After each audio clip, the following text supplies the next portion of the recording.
তথ্য ভবনে নির্বাচনে গণমাধ্যমের ভূমিকা শীর্ষক তথ্য ও সম্প্রচার মন্ত্রণালয়ের মতবিনিময় সভায় অংশ নেন টেলিভিশন, পত্রিকা এবং অনলাইন মাধ্যমের প্রধান এবং সিনিয়র সাংবাদিকরা। তুলে ধরেন সংকট এবং সম্ভাবনার কথা।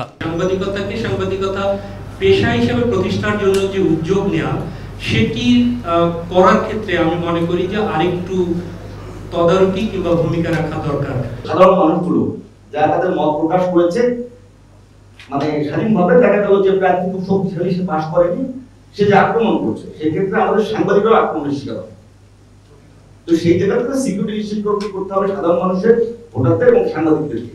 পেশাগত সুরক্ষা এবং সংবাদকর্মী ও ব্যবস্থাপনার সাথে সম্পৃক্তদের নিরাপত্তার বিষয়সহ নানাবিধ পরামর্শ উঠে আসে বক্তব্যে। আমরা চাই একটা স্বাধীন মুক্ত গণমাধ্যম, যাতে আমরা কথা বলতে পারি।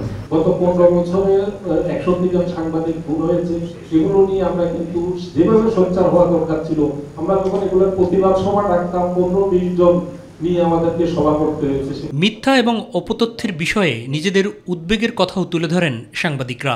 সাংবাদিক শব্দটা ধীরে ধীরে কিভাবে সাংঘাতিক হয়ে গেল, আমাদের মধ্যে কি সে আত্মসমালোচনা আছে, এটা কি বোঝবার আছে? নির্বাচনটাকে ভিন্ন খাতে প্রবাহিত করার জন্য, ভোটারদের মনকে ভিন্ন খাতে প্রবাহিত করবার জন্য, রেজাল্টকে ভিন্ন খাতে প্রবাহিত করবার জন্য, সেটি আমরা দেখেছি, সেই জানানিত।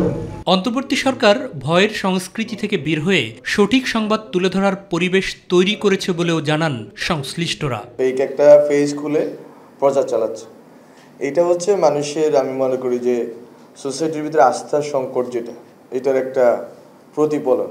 গণমাধ্যমকে জনবান্ধব সংবাদ পরিবেশনের আহ্বান জানান তথ্য ও সম্প্রচার উপদেষ্টা। আস্থা যদি ফেরত আসতে হয়, তাহলে হচ্ছে আপনাকে চিহ্নিত যারা ফেসিবাদের পক্ষে কাজ করছে মিডিয়াতে, সাংবাদিকতায়, তাদের ব্যাপারে অবস্থান নিতে হবে। দেশের স্বার্থ প্রাধান্য দিতে সবার প্রতি আহ্বানও ছিল মাহফুজ আলমের। আমরা আমাদের কাজটা করে যাচ্ছি মন্ত্রণালয়। মাহবুব সৈকত, মাইটিভি, ঢাকা। যে কাজটা করা দরকার, আমরা ফেব্রুয়ারি ধরে আমরা